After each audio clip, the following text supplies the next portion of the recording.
All right. Welcome, everybody.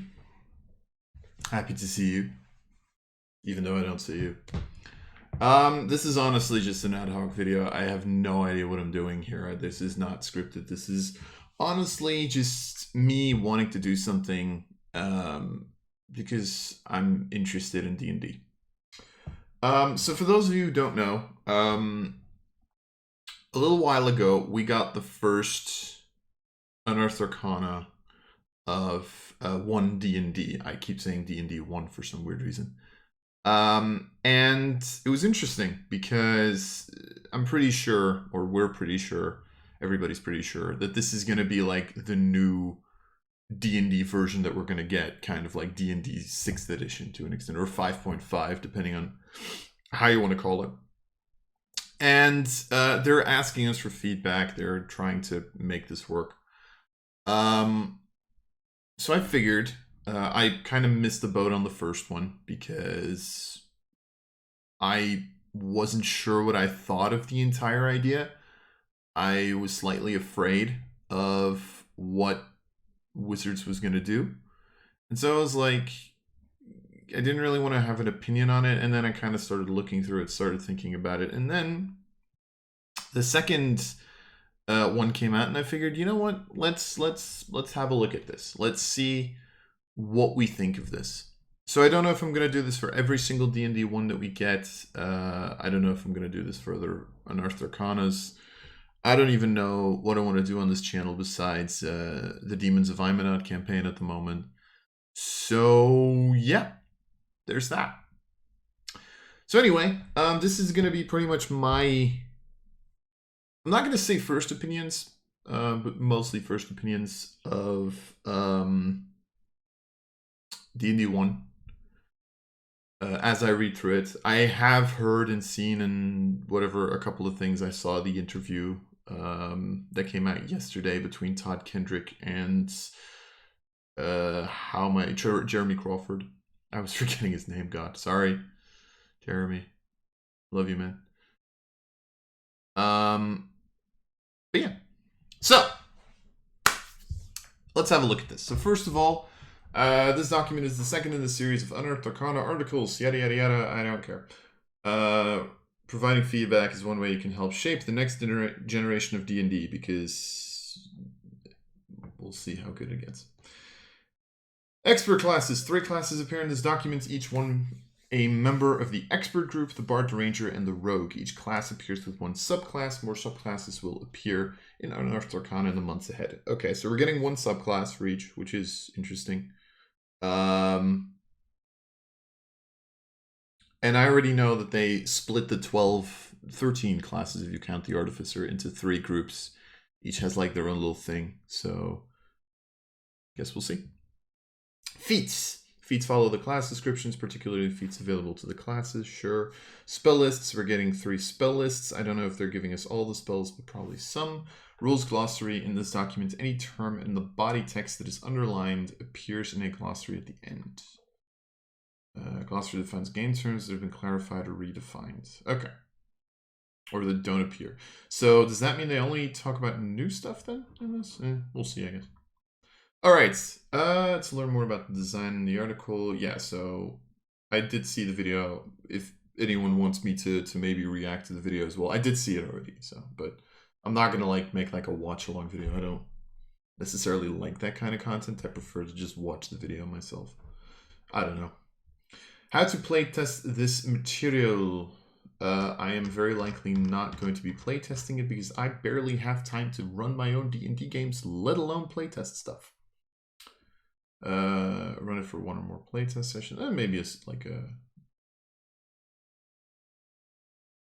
a one-shot or something. I don't know. Power level might be different than what... Yeah, sure. That, I mean... Duh. The toy. Feedback. So how do you give feedback? What's ahead? So revised versions of the class, 48 subclasses, new and revised spells, new and revised feats, new weapon options. Does that mean they're going to make new weapons? That would be kind of cool, actually. I did feel like weapons were kind of getting slightly boring. A new system for creating a home base. Strongholds and followers. Revised encounter building rules. I mean, New and revised monsters. I mean, I do know that they fucked up the crit rule, as in, like, monsters can't crit anymore, which, to be fair, I do get why they're doing that. But anyway. Parts of a class. Each class contains the rules elements described below. Characters who have a level in a class are exceptional. Most of the inhabitants of the multiverse aren't members of a class. I have been running D&D wrong my entire life. Holy shit.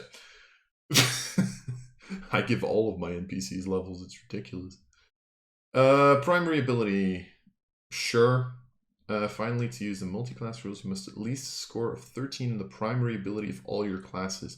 Wait, are we saying that every class is only going to have one main ability score now? That's weird. So, like, for example, for a fighter, you'd only need either... Like, what do you even pick on fighter, then? Like, what do you even pick on fighter? Like, what do you pick on barbarian, con, or strength? What do you pick on range? Well, on ranger, probably dex, I guess. Monk also probably... Well, no, you can make a wisdom monk, especially with astral form that came out. I don't know. This seems weird. Right, I did already read about the fact that, like, they made the ability score improvement of feat, which, to be fair, from what I've read, it's literally just a terminology change, which, I mean... Who cares, right? So I guess. Finally, to use a multi-classing rule. Yeah, so I already read that. Class group. Each class is a member of a class group. A set of classes have certain features and themes in common. Yes. So they've taken all 4 of the...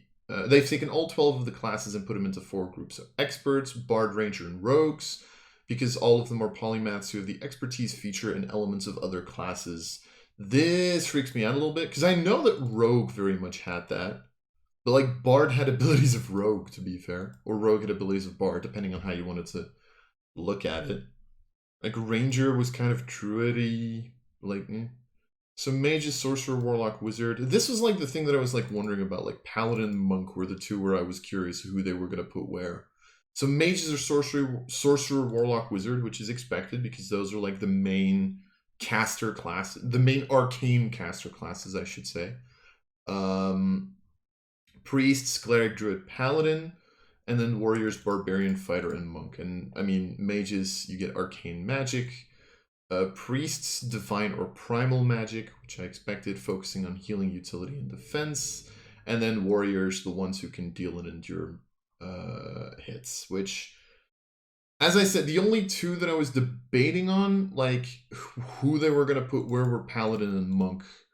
And I figured that this was going to be it, because it felt like Monk doesn't really have magic. So I was, like, expecting Monk to not be in Priest and Paladin to be in Warrior. The one thing that I wonder about this, right? I get how they're putting classes into groups, but the one question that I very much have here, not having looked at the subclasses yet, is there a possibility for a class to go into another group? And the reason that I'm saying that is, for example, a fighter that goes into Eldritch Knight would become partially a mage. So would they be able to take things from mage at that point? Because this is apparently going to determine what feats you can pick up. So, I don't know. It's like the one question that I kind of have is, like, how is that going to work? The Artificer is also an expert. Class appears in Tasha's Cauldron of Everything and Eberron Rising from the Last War, not the player's handbook. I wonder if, like, if they bring out, like, 5 or 5.5 or 1 or 6 or whatever they're going to call the new edition, like, if they're actually going to put Artificer in the player's handbook, or if they're going to be dicks and just, like, again, go, like, 3 years down the line, here, have Artificer. Like, I don't know. It's the one thing, it's like, I've always felt like D&D needs more classes, right? Like, Class group has no rules in itself, but prerequisites and other rules can refer to these groups. For example, only members of the mage group may be able to attune to a particular magic item, or a feat might be available only to members of the warrior group. So pretty much this is just another way to determine. I mean, It's another term that you need to remember for your class. Like, I'm assuming that's a balancing thing, because, like, a lot of feats were, like, either on everybody either on creatures that had a certain amount of and a certain stat, like you need like this amount of charisma or whatever, or what was the last one? Oh yeah, if you had the spellcasting feature. So I mean, I guess this is for balancing. I would assume that's like the big thing that this is for. Which, to be fair, I'm not against, right? As long as it doesn't completely destroy character builds, I guess. I don't know. I would assume this is like balancing wise. When creating a party of adventurers, one way to form a well-rounded group is to include at least one member of each class group. So I get why they're putting that there. I'm not a fan of this, of them putting this here.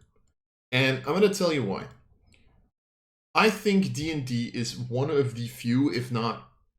No, wait, sorry. I think tabletop RPGs are one of the few, if not the only type of game that one can play where one does not require a balanced party.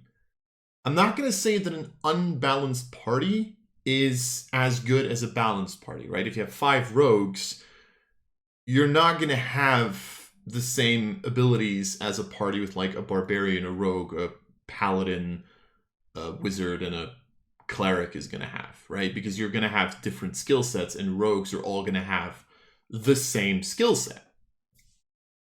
The reason that I believe that it's not necessary is because the difference in D&D to like a video game is that you can kind of play off your strengths, right? In League of Legends, everybody has their own role, and you need those roles to make the best team. In D&D, if you have a decent DM, he's going to make sure that if you play like a single class party, that the adventure is made for that, right? You're not going to, I don't know, you're not going to put a bunch of rogues into a fighting pit, for example, although that might be fun, but you know what I mean, right? You're not going to put them into open spaces, and your players should also realize if we're playing a full rogue party, we should probably stick to the shadows as much, maybe travel at night rather than during the day. Try to mostly spend our time going to underground things, maybe try to all have dark vision in some way, stuff like that. So I'm not a fan of this because the problem that you're going to create here is there's going to be people who are going to be like, we don't have an expert. You need to play expert. Because, you know, there's people who want a balanced party, and I don't think that's necessary in D&D. It's good if you want to have a balanced party, balance it yourself, is what I usually say. Anyway, personal opinions. Creating a member of the class. A class's description includes a section on how to create a member of that class. So, quick builds, pretty much, right? Determine your hit points, proficiencies, armor training, equipment the class provides at first level, and how to use multi-classing rules with the class. Oh, okay, so this is just like the first area of a class that usually like pops up. I mean, it's fine. It's fine. Class features. Each class gives you special features. Sure. Subclasses. A class's description is followed by a section dedicated to subclasses for that class. Subclass represents an area of specializations for a member of a class in the subclass class. I'm not ripping on this document, by the way. It's just these are things that you know if you've played D&D a little bit. And I've done it for 6 years, so. When playtesting the new version of a class, you can use a subclass from an older source. Okay, so they did make sure that the old subclasses are still work with the current classes. So then that means that subclasses literally haven't changed for these classes, which is weird.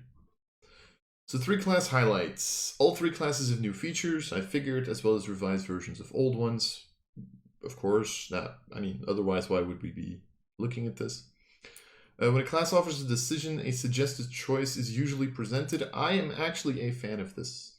Makes it easier to create characters. I like this. This is good for new players. Just like, you don't have like because that's like the thing, right? Like the quick build in the original 5e handbook is like, yeah, pick this is your highest stat, pick this is your second stat, and make sure that you have this background. It's like, oh, okay.